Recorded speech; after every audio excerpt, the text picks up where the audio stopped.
November 24th, 1944, 27,000 feet above Tokyo. Lieutenant Isamu Kashiide pushed his Nakajima Ki-44 interceptor through air so thin his engine was gasping. The bomber formation above him looked close enough to touch, silver shapes carving white contrails across the winter sky. But the altimeter told a different story. 31,000 feet, 4,000 feet higher than his fighter was designed to climb. His engine temperature gauge climbed into the red zone. The Nakajima Ki-44 radial was producing maybe 60% of its sea-level power up here, fighting for oxygen in atmosphere that couldn't feed it properly. Kashiide pulled back on the stick, trying to climb that final 4,000 feet. The aircraft responded sluggishly. At this altitude, with this little air flowing over the control surfaces, every input felt like moving through water. The Ki-44 began to shake, not mechanical vibration, but the shudder that comes when an aircraft runs out of air to fly on. Kashiide eased the nose down half a degree. The shaking stopped, but so did his climb. He was trapped. Below him, the formations of American Superforts droned toward their targets, untouchable. Kashiide could see them clearly, close enough to identify the individual aircraft, close enough to count the contrails, but he might as well have been watching them from the ground. If you're enjoying this deep dive into the story, hit the subscribe button and let us know in the comments from where in the world you are watching from today. This wasn't how air combat was supposed to work. For 3 years, Japanese pilots had dominated Pacific skies through superior training and aircraft designed for maneuverability. The Zero could turn inside anything the Allies flew, but none of that mattered now. The Americans had built a bomber that simply flew higher than Japanese fighters could effectively operate. The B-29 wasn't faster in level flight. It wasn't more heavily armed than a formation of Ki-84s. What made it untouchable was altitude, pure and simple. At 31,000 feet, the Superfortress cruised in an environment where Japanese interceptors couldn't fight. They couldn't climb fast enough. They couldn't maneuver without stalling. And if they did reach the bombers through sheer pilot skill and determination, they arrived with no energy reserves left to attack. Kashiide watched the American formation disappear toward the horizon. His fuel gauge showed 20 minutes remaining. He rolled the Ki-44 into a shallow dive, trading his hard-won altitude for airspeed, and pointed the nose toward home. Behind him, the Imperial capital prepared for bombs it couldn't stop from aircraft it couldn't reach. Understanding why requires going back to the engineers at Boeing who looked at every bomber design in existence and decided the rules needed to change. September 1942, Boeing Field, Seattle.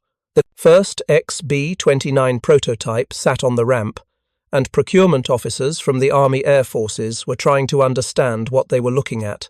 The bomber was enormous, dwarfing even the B-17 Flying Fortress. But size wasn't what made it revolutionary. What made it revolutionary was sitting inside that fuselage where nobody could see it. A pressurization system borrowed from the 307 Stratoliner, Boeing's luxury airliner that had been flying paying passengers in shirt-sleeve comfort at 20,000 feet since 1940. B-17 crews flying missions over Europe wore oxygen masks that froze to their faces, electrically heated suits that failed constantly. Men lost fingers to frostbite on missions lasting 8 hours. But the B-29 crews would fly higher than that, for longer missions, while working in pressurized comfort equivalent to 8,000 feet elevation. The Army officers understood the theory. Pressurization added 3,000 pounds to the airframe, weight that could have been bombs or fuel or defensive guns, but operating at 30,000 feet or above would put bombers beyond the reach of most enemy fighters and anti-aircraft guns. The question was whether Japanese fighters could reach that altitude and whether they could fight effectively if they did. Combat reports from the Pacific suggested they couldn't. The Ki-43, Japan's frontline fighter in 1942, had a published service ceiling of 36,000 feet. But service ceiling is the altitude where an aircraft can still climb at 100 feet per minute, barely flying, not fighting. At 30,000 feet, the Hayabusa had maybe 15% power reserves left. Not enough to maneuver aggressively, not enough to accelerate, certainly not enough to engage a bomber formation that could accelerate away in a shallow dive. The Zero told the same story. Navy fighters optimized for carrier operations, brilliant at 15,000 feet, where their lightweight and massive wing area made them impossibly agile. But at 30,000 feet, the Zero was a different aircraft. Sluggish, underpowered, operating at the edge of its flight envelope, where any aggressive control input could trigger a departure from controlled flight. Boeing's engineers had studied the physics with brutal precision. Air pressure at 30,000 feet is only 1/3 of sea-level pressure. Feed a piston engine thin air, and it produces thin power. Japanese fighters used single-stage superchargers, mechanically driven compressors that helped engines breathe at altitude. But mechanical superchargers hit a wall around 28 to 30,000 feet where the power required to drive them equaled the power they provided. The B-29 used a different solution. Wright R3350 engines, massive 18-cylinder radials producing 2,200 horsepower each. But more importantly, turbo superchargers, exhaust-driven compressors that used waste heat to ram dense air back into the engine. The same technology Republic had packaged into the P-47 Thunderbolt, letting American fighters cruise at altitudes where Axis interceptors gasped for oxygen. 4 of those engines would push the Superfortress to 31,000 feet while maintaining cruise speed. More importantly, at that altitude, the B-29 could accelerate. The thin air meant dramatically less drag. A bomber cruising at 220 miles per hour could push the throttles forward and climb to 340 miles per hour while entering a shallow dive, faster than most Japanese fighters could manage at sea level. The implications were devastating for Japanese air defense doctrine. To intercept a bomber formation at 30,000 feet, Japanese fighters would need to scramble immediately when the bombers appeared on radar, except Japan didn't have radar coverage comparable to what Germany had over Europe. Most B-29 raids weren't detected until the formations were already approaching the target area, minutes away from release. From ground level, climbing to 20,000 feet took Japanese fighters 5 to 6 minutes. Just climbing, and they arrived at best climb speed, maybe 180 to 200 miles per hour. Meanwhile, the B-29s at 32,000 feet were accelerating to 340 miles per hour in a shallow dive toward the target. By the time Japanese fighters reached 20,000 feet, the bombers had already transited the target area and were accelerating away. Catching them required climbing another 10,000 feet while somehow making up a 100+ mile-per-hour speed disadvantage. The mathematics of interception became impossible. If a B-29 passed overhead while a Japanese fighter was at 20,000 feet, and the bomber was traveling at 340 miles per hour, then, in the 6 minutes it took the fighter to climb to 30,000 feet, the bomber had covered more than 34 miles. The fighter pilot couldn't chase it. He had to predict where it would be, position himself, and hope his engine didn't quit from overheating at altitude. The only Japanese fighter that genuinely worried American planners was the Ki-44 Hayate. First encountered over China in August 1944, the Hayate was fast, heavily armed, and had a published service ceiling of 38,800 feet. On paper, it could reach the B-29s. In practice, reaching altitude and fighting at altitude were different problems. The Hayate used a Nakajima Ki-44 engine, an 18-cylinder radial producing 1,800 horsepower, powerful for 1944. But that power came with a cost. The Ki-44 was a high-maintenance engine that required skilled mechanics and high-octane fuel. By late 1944, Japan had neither adequate supply. Hayates arriving at combat units frequently couldn't maintain rated power. Engines that should have produced 1,800 horsepower were making 1,500 or less. Service ceiling dropped accordingly. Even properly maintained Hayates with good fuel faced the same physical reality as every other piston engine fighter. Above 28,000 feet, they were operating near their limits.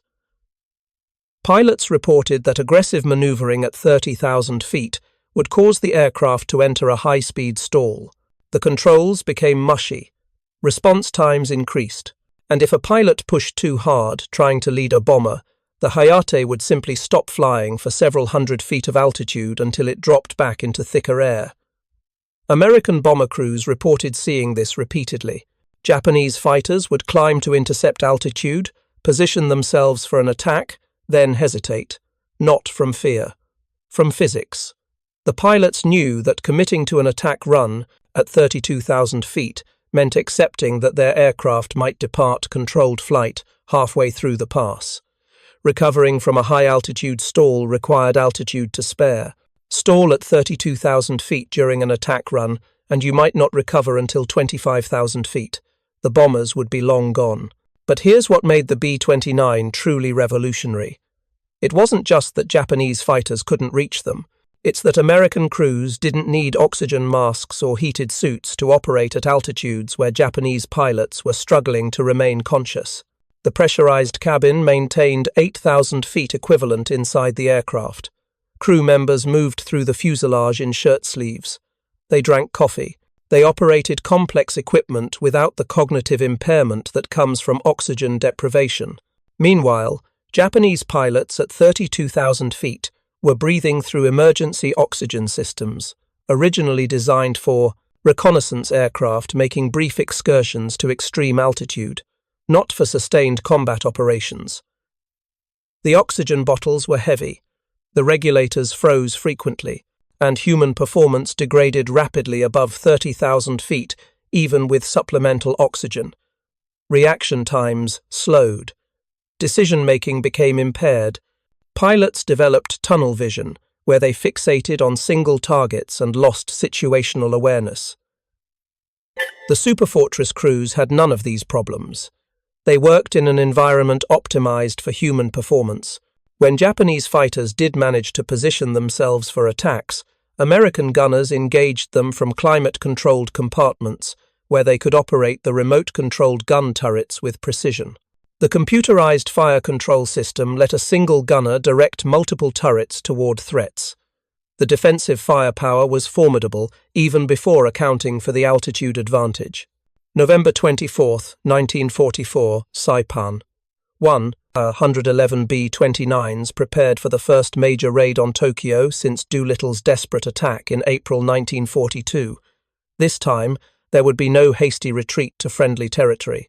The Marianas provided bases less than 1,500 miles from Japan. The Superfortresses could cruise to Tokyo, bomb, and return with fuel to spare. Brigadier General Emmett O'Donnell Jr. would lead the mission as command pilot in dauntless Dottie. The target was the Musashino aircraft plant in the outskirts of Tokyo, producing engines for Japanese fighters. The altitude for the attack, 30,000 feet, well above the effective ceiling of most Japanese interceptors. The Japanese knew the Americans were coming. Reconnaissance aircraft had photographed the massive runway expansion on Saipan and Tinian, but knowing a raid was coming and stopping it were different problems. The Imperial Japanese Army Air Force had approximately 375 fighters assigned to home defense across 3 air divisions. Sounds substantial until you account for maintenance issues, fuel shortages, and the geographic area they needed to defend. The home islands stretched nearly 2,000 miles from Kyushu to Hokkaido. Any given raid could strike anywhere within that range. Concentrating fighters to defend one target meant leaving others exposed. The aircraft available for home defense were a mix of types representing 3 generations of development: older Ki-43s and Zeros, brilliant at low to medium altitude but increasingly obsolete. Ki-44s, the specialized interceptors with good climb rate but mediocre maneuverability, and small numbers of the new Ki-84s, the only Japanese fighters that could theoretically fight B-29s at operational altitude. The 111 Superfortresses lifted off from Saipan, starting at 1:35 in the afternoon, 50-second intervals between each aircraft. The mission required crossing 700 miles of open ocean before landfall over Japan. Every bomber carried a full fuel load, maximum bombs, and full ammunition for the defensive guns. Gross weight, at takeoff, 140,000 pounds, 70 tons. By 6:15 in the evening local time, the B-29 formations began their approach to the Japanese coast. The sun had already set, but at 30,000 feet, the silver bombers caught the last rays of daylight, leaving contrails that must have been visible for 50 miles.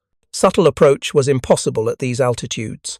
The contrails marked their position as clearly as searchlights, but visibility cut both ways.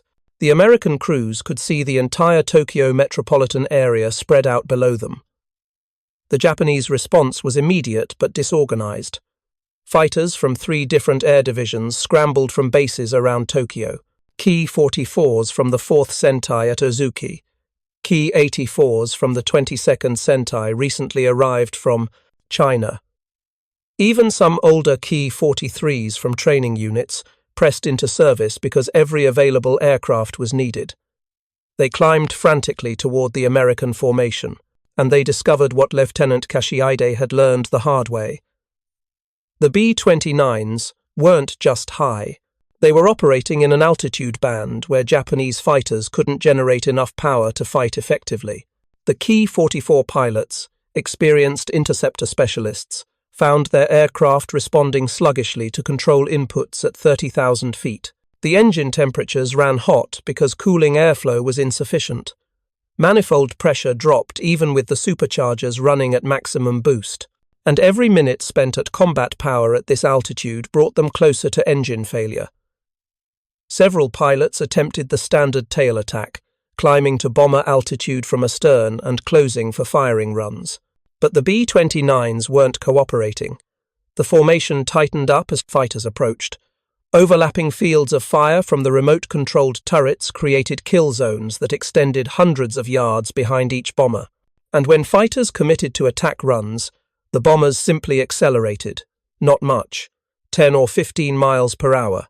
But at 31,000 feet, with Japanese fighters already at their performance limits, that small speed increase was enough to open the range. The head-on attack, the preferred Japanese intercept method, presented its own problems at extreme altitude. Closing speed was enormous. A fighter approaching from 12 o'clock at 300 miles per hour, combined with a bomber flying toward it at 220 miles per hour, created a relative closing speed over 500 miles per hour. That gave pilots maybe 2 seconds of firing time before they had to break away to avoid collision. 2 seconds to aim, fire, and score hits on a target that was presenting its smallest cross-section. At sea level, 2 seconds was adequate. Japanese pilots had practiced head-on attacks until they could execute them automatically. But at 32,000 feet, everything was slower. Control response was sluggish. The aircraft didn't turn as crisply.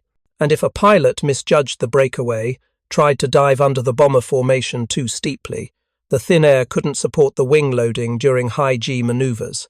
The fighter would stall, tumble, and drop thousands of feet before the pilot recovered control. Several pilots died this way in December and January. No bullet holes in their aircraft, no battle damage, just the physics of high-altitude flight betraying them. Their fighters tumbled out of the sky during attack runs, spinning down through 20,000 feet, 15,000, 10,000, before either recovering or hitting the ground. Witnesses on the ground reported seeing fighters falling like leaves, seemingly undamaged. Pilots fighting controls that wouldn't respond until the coming. Aircraft dropped back into thicker air where the wings could generate enough lift to fly again. Young pilots, freshly graduated from abbreviated training programs that had been compressed from 2 years to 6 months, as Japan's need for replacements grew desperate, arrived at combat units expecting to engage American bombers the way their instructors had described. Climb to altitude, position ahead of the formation, execute head-on attacks where your small cross-section makes you a difficult target. Disengage by diving away, using your superior speed in the dive to escape. Climb back for a second pass. The reality they encountered was nothing like training. The bombers were higher than any trainer aircraft could reach. The formations were tighter than training scenarios depicted, with overlapping defensive fire that made the approach corridor a gauntlet of tracers. And the defensive fire was far more accurate than anyone had experienced, guided by computerized fire control that tracked targets with mechanical precision. Some pilots completed their entire combat tour, 15 to 20 sorties, without firing a single shot at a B-29. They scrambled when radar detected incoming raids. They climbed as high as their aircraft would go, pushing engines to their limits, watching gauges creep into red zones. They watched silver bombers pass overhead, separated by 4,000 feet of altitude that might as well have been 4,000 miles for all the good it did them. And they returned to base with full ammunition loads and empty fuel tanks, having accomplished nothing except burning through fuel that Japan's collapsing logistics network could barely replace. Warrant Officer Sadamitsu Kimura, flying a Ki-44 twin-engine night fighter from the 4th Sentai, managed to close within 300 feet of a B-29 before opening fire. The bomber, Limber Dragon from the 468th Bombardment Group, took hits in the wing root and began trailing smoke. Kimura stayed with it through its death spiral down through 20,000 feet before breaking off to return to base. It was the first B-29 shot down over Japan, but the cost of the victory was telling. Kimura's night fighter had pushed its Ha-112 engines to their limits, climbing to engage altitude. Post-flight inspection showed cylinder head temperatures well beyond operating limits. The exhaust stacks were warped from heat stress. The aircraft would require a complete engine overhaul before flying again. One bomber kill had effectively destroyed one defending fighter's engines. That's not a sustainable exchange rate. Of the 111 B-29s that took off from Saipan, only 24 managed to bomb the primary target. The Musashino aircraft plant was obscured by clouds and smoke. Bombardiers couldn't see their aim points. The rest of the formation bombed port facilities and urban areas as targets of opportunity. The bombing accuracy was terrible.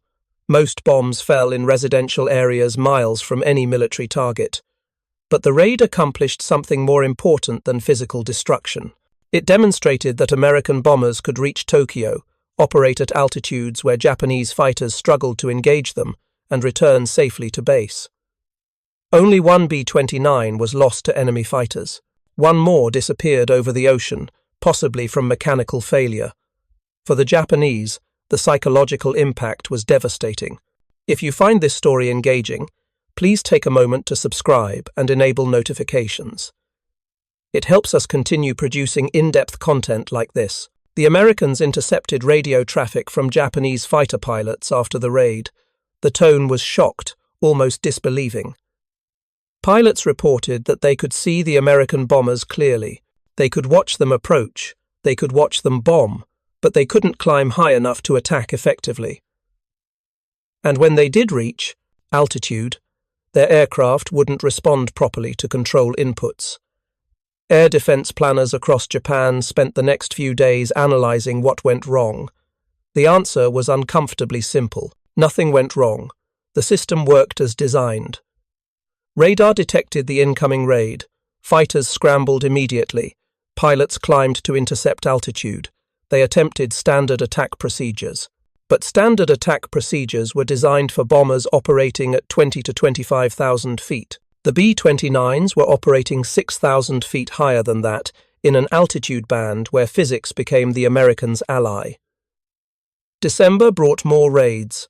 Each raid followed the same pattern. The bombers approached at 30 to 32,000 feet. Japanese fighters scrambled and climbed desperately.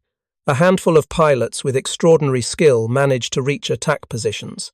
Most watched helplessly from below as the silver formations droned overhead, untouchable. The kill ratios told the story. In the first 3 months of B-29 operations from the Marianas, American formations recorded 184 separate fighter attacks. Most achieved nothing. Japanese pilots positioned themselves, attempted attack runs, and discovered their aircraft couldn't close the range. The B-29s either accelerated away or maintained formations so tight that attacking through the defensive fire was suicide. The Americans lost 12 bombers to all causes in those first 3 months. Engine failures accounted for more losses than enemy fighters. The Wright R-3350, for all its power, was a temperamental engine that required constant attention. But engine failures, while frustrating, didn't change the strategic picture. The bombers could reach Japan. They could operate at altitudes the defenders couldn't contest, and they were coming in numbers that would only increase. By February 1945, some Japanese units had stopped even, attempting to intercept high-altitude B-29 formations. They conserved fuel and pilots for lower-altitude raids that offered at least some chance of success. The home defense system was starting to triage, accepting that some raids simply couldn't be stopped with available resources. This was the beginning of collapse. When defenders start choosing which attacks to attempt stopping, they've already lost the strategic battle. January 1945, and Curtis LeMay arrived in the Marianas to take command of 21st Bomber Command. His predecessor had been relieved for failing to achieve results commensurate with the massive investment the B-29 program represented. $3 billion, more than the Manhattan Project, and the bombing campaign was barely scratching Japan's war production. LeMay's mandate was simple: make the superfortresses effective, or watch the program get transferred to someone who could. LeMay reviewed mission reports with the methodical attention to detail that had made him successful over Europe. The high-altitude precision bombing doctrine looked impressive on paper. In practice, it was failing for reasons that had nothing to do with Japanese fighters. Weather over Japan was terrible. Cloud cover obscured targets 60 to 70% of the time. The jet stream, only recently discovered by American meteorologists, created wind conditions at 30,000 feet that made accurate bombing nearly impossible. These weren't gentle breezes. These were rivers of air moving at velocities that exceeded the cruise speed of the bombers flying through them. Winds aloft over Japan regularly exceeded 250 miles per hour. Bomber formations flying into that headwind crawled across the ground at walking speed, sometimes slower. Bombardiers trying to maintain aim points found their calculations meaningless when ground speed varied by 100 miles per hour depending on wind direction. Flying with the jet stream, the bombers rocketed over targets so fast that bomb runs were over before corrections could be made.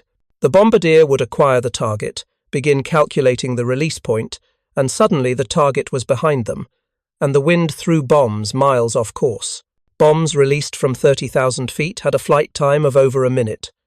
In that minute, a 250-mile-per-hour crosswind could push the bomb more than 4 miles laterally. No bomb site in the world could compensate for that. The altitude that protected bombers from Japanese fighters was also preventing them from hitting anything important. LeMay understood this paradox immediately. The B-29's revolutionary capability, its ability to operate at altitudes the enemy couldn't reach, wasn't translating into destroyed targets. You could fly the perfect mission, survive every fighter attack, return safely to base with 0 casualties, and still accomplish nothing strategically if your bombs missed by 2 miles and cratered rice paddies instead of factories. But before LeMay would throw away the altitude advantage and order low-altitude attacks, the high-altitude campaign continued. February 25th, 172 superfortresses hit Tokyo with incendiary bombs from 25 to 27,000 feet. Not quite the 32,000 feet of earlier raids.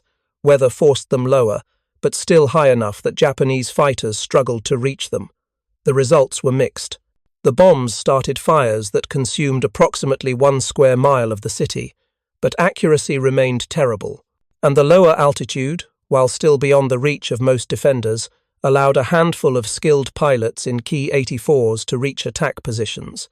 They shot down 2 bombers and damaged 11 more, not devastating losses, but enough to prove that altitude alone wasn't making the B-29s invulnerable. LeMay drew the right conclusions from the mission. High altitude, bombing preserved bomber crews but didn't destroy targets. The weather over Japan made precision bombing from 30,000 feet nearly impossible. The solution was to go low, strip defensive guns to save weight, load maximum incendiaries. Attack at night from 5 to 8,000 feet where accuracy improved dramatically. March 9th to 10th, 1945, 334 B-29s hit Tokyo at altitudes between 5 and 8,000 feet. No defensive guns except the tail turret. Maximum incendiary loads. The results were apocalyptic. The firestorm consumed 16 square miles of the city. Approximately 100,000 people died in one night, more than either atomic bomb would kill. The low-altitude tactics worked exactly as LeMay had predicted. For Japanese home defense forces, the tactical shift to low-altitude attacks was almost a relief. Finally, an enemy they could reach. Fighters positioned at 8,000 feet could engage bombers at 5,000 feet with enough energy left to maneuver. The March 9th raid cost the Americans 16 bombers, more than 3 times the loss rate of high-altitude missions. But 16 out of 334 was still less than 5%. Acceptable losses for the devastation achieved. What the low-altitude campaign obscured was that the capability for high-altitude operations never went away. When American planners needed altitude advantage, they used it. Mining operations in Japanese harbors required precision placement that was easier from medium altitude. Daylight raids on specific industrial targets used altitude to reduce losses while maintaining accuracy. And the 2 most important missions of the war, the atomic bomb attacks on Hiroshima and Nagasaki, were flown at 31,000 feet. August 6, 1945, Enola Gay approached Hiroshima at 31,000 feet. No Japanese fighter came close. The few that scrambled couldn't reach operational altitude before the bomber was already over the target. The pressurized cabin meant Colonel Paul Tibbets and his crew worked in shirt-sleeve comfort, while Japanese pilots 30,000 feet below them struggled with emergency oxygen systems and aircraft that wouldn't respond properly to control inputs at extreme altitude. The atomic missions crystallized everything Boeing's engineers had promised in 1942. Build a bomber that can fly higher than the enemy can reach, with crews working in pressurized comfort, and you don't need to outfight the defenders. You just need to be where they can't follow. The B-29 could operate across its entire performance envelope, from 5,000 feet to 35,000 feet, because the pressurized cabin made human performance independent of altitude. The final accounting of the B-29 program revealed both triumph and irony. Approximately 33,000 sorties flown over Japan. Loss rate 1.38% to all causes. 414 bombers lost in combat, but of those losses, only a negligible number were shot down by fighters at the operational altitudes the aircraft was designed for. Most combat losses occurred during low-altitude attacks, where the B-29s deliberately descended into range of Japanese defenses to improve bombing accuracy. When operated at design altitude, 30 to 32,000 feet, the Superfortress was effectively untouchable. Japanese fighters could see them. They could watch them pass overhead. They could scramble and climb desperately. But they couldn't generate enough power at extreme altitude to close for effective attacks. And when they did reach attack positions, their aircraft responded so sluggishly that aggressive maneuvering risked high-altitude stalls that could kill as quickly as defensive fire. The 11,026 fighter attacks recorded against B-29s over Japan tell a story of desperation. American gunners claimed 714 destroyed, 456 probable, and 770 damaged. Even accounting for the inevitable overclaiming that occurs in air combat, the numbers suggest Japanese fighters were engaging bombers but achieving little. Most attacks failed to achieve firing positions. Those that did achieve position found their guns inadequate against the Superfortress's rugged construction. The Ki-44, Japan's finest fighter to see large-scale service, was theoretically capable of fighting B-29s at altitude. In practice, it struggled with the same problems every Japanese fighter faced: insufficient power above 30,000 feet, poor early warning systems that gave pilots no time to position properly, and declining fuel quality that meant engines couldn't maintain rated performance. The specialized high-altitude interceptors Japan desperately needed never materialized in meaningful numbers. The Ki-87, with its turbo-supercharged engine, completed only 5 test flights before the war ended. The Ki-94 never flew at all. Even Mitsubishi's J-2M Raiden specifically designed for B-29 interception, found that reaching 32,000 feet and fighting effectively at that altitude were different problems. The fundamental issue was engine technology.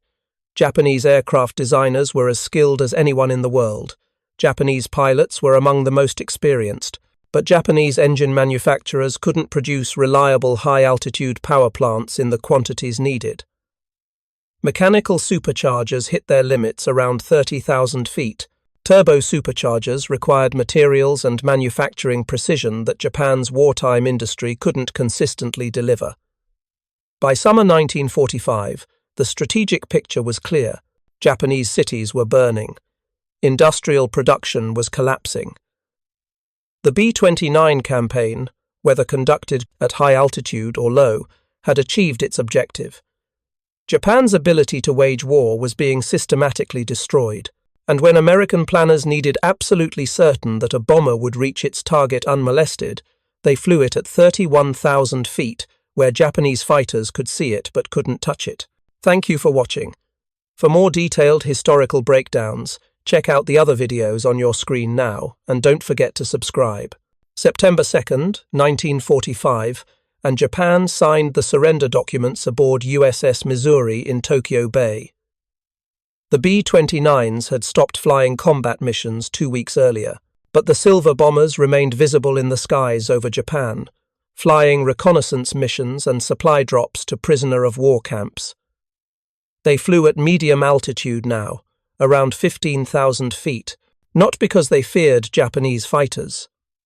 There were no more Japanese fighters, but because flying lower made supply drops more accurate.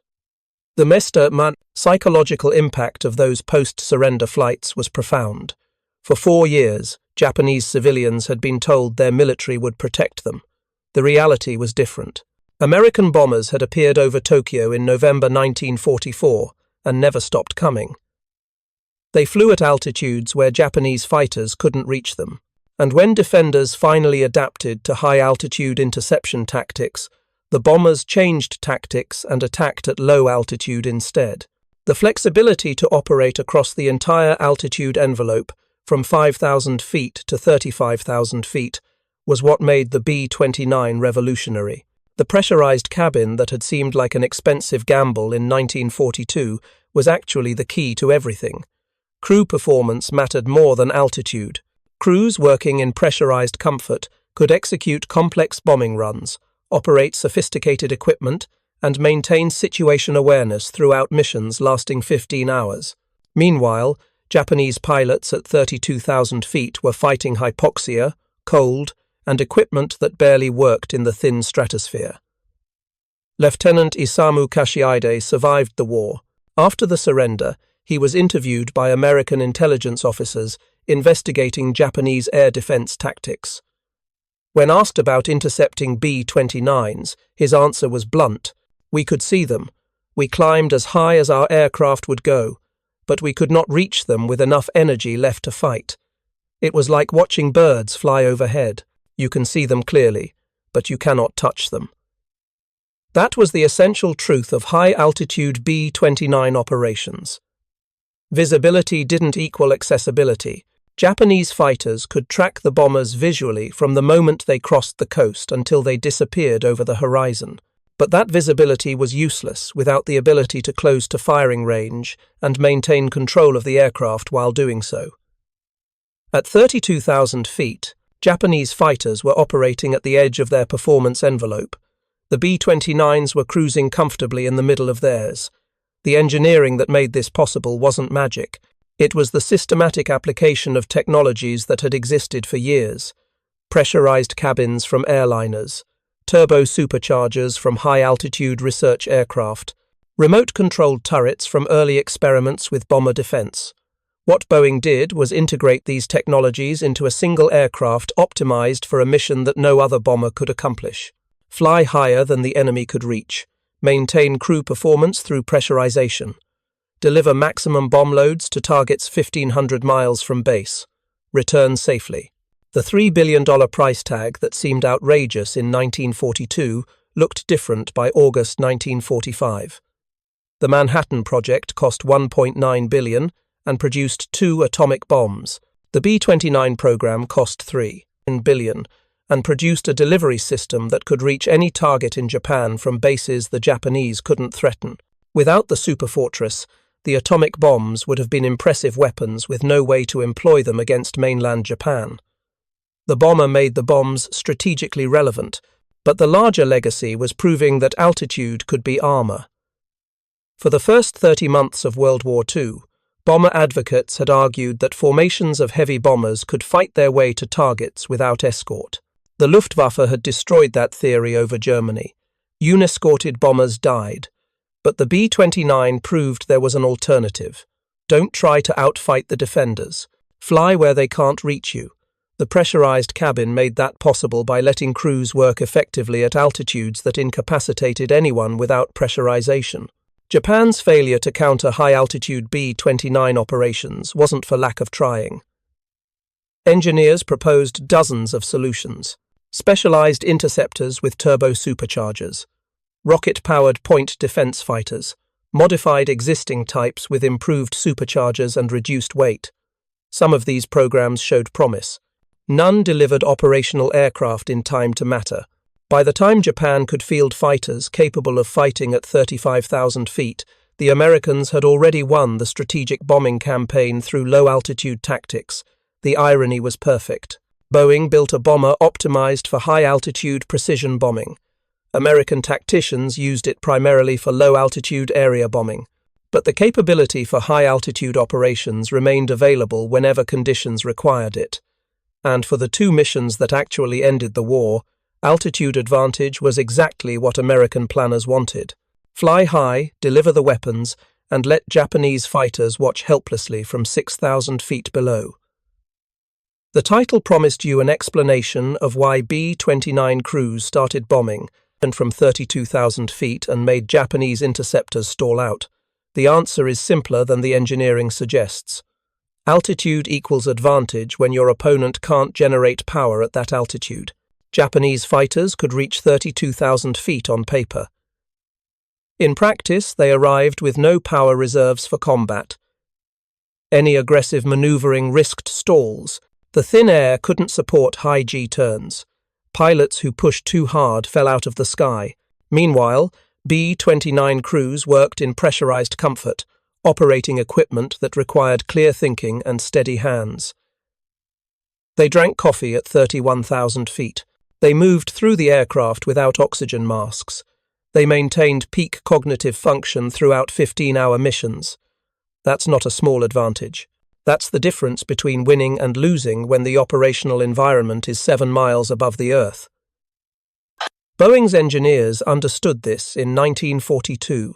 The Army Air Forces bet $3 billion that they were right, and on August 6th and 9th, 1945, when superfortresses delivered atomic bombs to Hiroshima and Nagasaki from 31,000 feet, with no Japanese fighters able to stop them, the bet paid off completely.